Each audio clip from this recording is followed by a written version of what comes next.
Hello and welcome to Wild Tribe. My name is Belinda, bubbly Belinda, and I am going to be your outdoor learning teacher for the next few weeks. We're going to be focusing on things to do with our world. Our world is somewhere that is very different and changing all the time and may be concerning lots of you at this time. But let's try and take this as an opportunity just to sit back and look at our beautiful world around us. Everything changes all the time and sometimes we don't have time to notice it. It might be the weather, it might be a new bird that you've seen in your garden, it might be the seasons, the leaves on the trees. Some changes are really big, like with the coronavirus, and some are very, very small. Some make you feel happy and some make you feel sad, but feelings are okay. Look around you at the moment. See if there's something that you can see that always stays the same. It could be that the sun is shining. It was shining this morning and is still shining now. It might be something that's changing. I have a beautiful tree in my garden and it's changing daily. The blossoms are now coming out, but daily the petals are starting to fall and then the leaves will start to grow. Have a think about what you can see in your outdoor area, whether it be your garden or your balcony or from your window.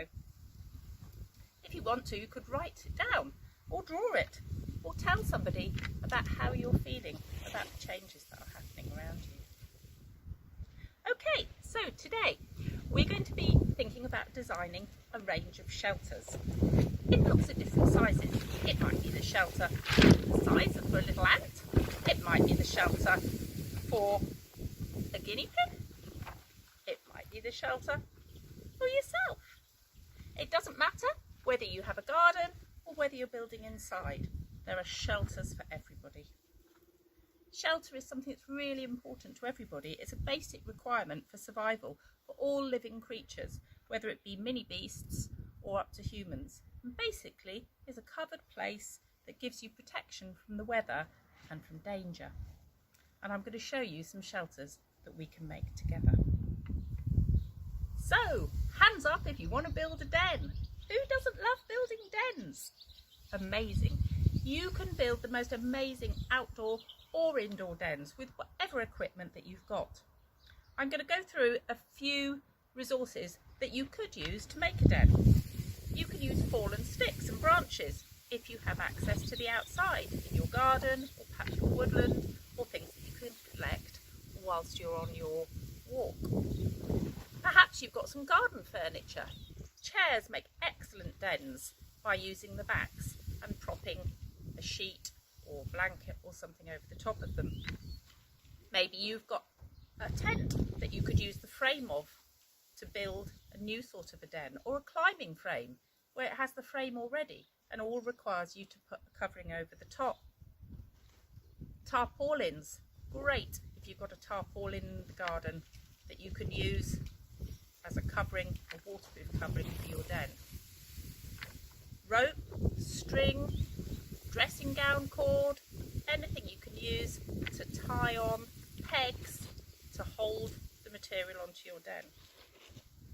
If you're outside, if you've got paint or pens, decorate your den, but make sure you don't go drawing on the garden furniture or you'll be in trouble.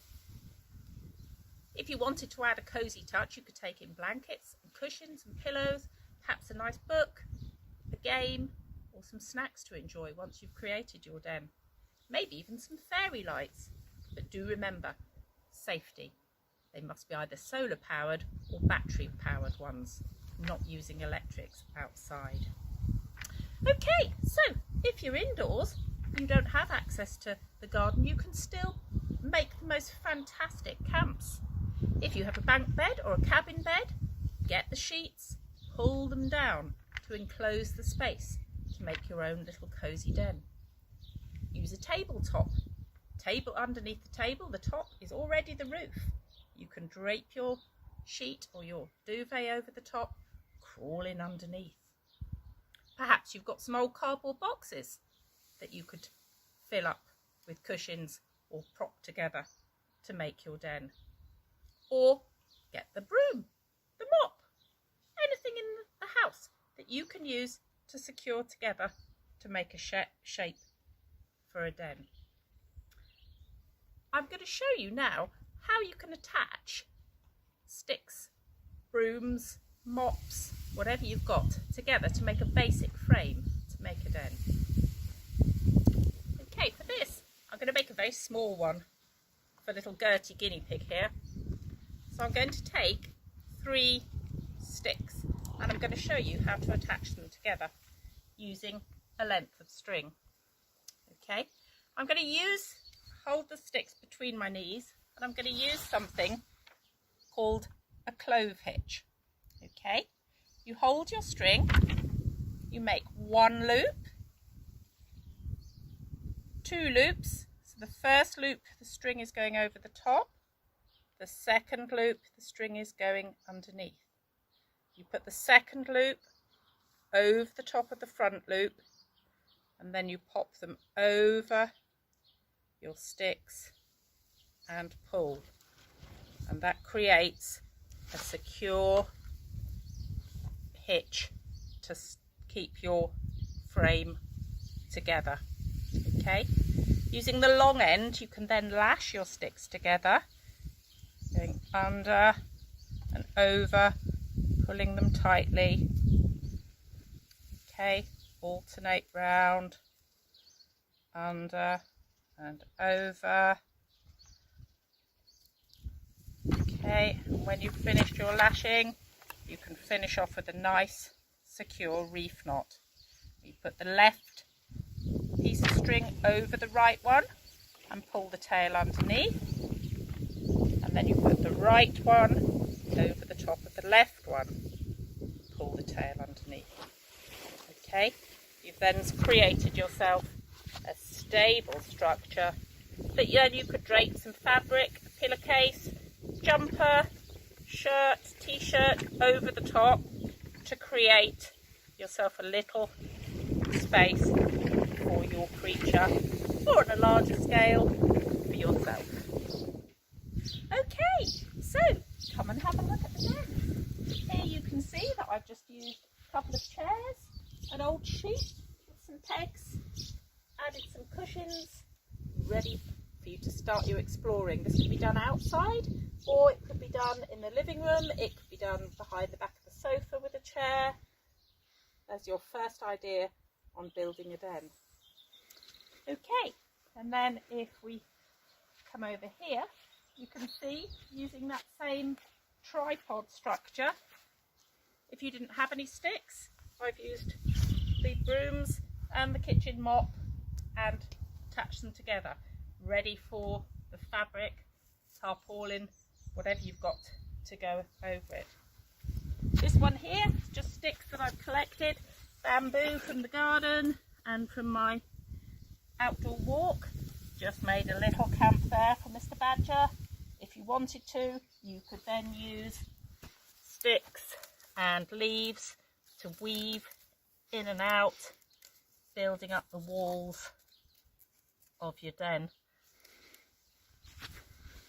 And finally, on a larger scale here, using large sticks and the tarpaulin, we've created a large scale tripod den for Mr. Otter. Okay, den builders, hopefully you have lots of exciting ideas buzzing around your head that you can go now and create your own dens. But just before you go, I want you to remember to be safe. Always make sure an adult knows where you are and where you're building. Don't take anything electrical into your den. Respect the environment and always seek permission if you're building outside on land that doesn't actually belong to you. And at the end of it, remember to tidy your den away when you've finished playing. Happy den building. To finish the session, we're just going to do a little bit of relaxing in one of the dens that we've constructed. Okay, it's really helpful at this time when people can feel really stressed and upset about some things and worried, that we have different ways that we can actually help to calm ourselves down and to feel happy and relaxed. and I'm just going to talk you through a little story that might help you with this. The woodland path. Become aware of your breathing. As you breathe in and out, let your eyes close so that you are able to see and hear more closely with the eyes and ears of your imagination. It's a warm, sunny day, and you see yourself walking alone along the woodland path. Light comes down through the leaves and lights up the forest floor. Your path is covered in dead leaves that feel soft underfoot. As you walk, you can smell the earth. Stop. Listen to the sounds around you. There are birds singing in the trees, and you hear the sound of a stream flowing close by. You walk slowly towards the sound of the water. You see a small clearing ahead of you, and in the middle is a pool of still water. Stand by the clear water and notice your reflection. Sit down and enjoy the quietness. Notice how you feel as you sit there. You see a small stone on the ground and pick it up and throw it into the middle of the pool. The ripples form perfect circles until they lap the shore. You stay there for a few moments, feeling the goodness and happiness of the place. Now it's time to go. You get up slowly and make your way back along the path, storing away clearly in your memory all the details so that you will be able to come back to this happy place whenever you want. Open your eyes. Bring your attention back to the shelter. Give yourself a big stretch. Wriggle your toes and slowly sit up. Thank you very much for tuning in to this session of Wild Tribe. I look forward to seeing you again and having some more adventures. But in the meantime, remember the rules of Wild Tribe. Look after yourself, look after each other, and look after our environment.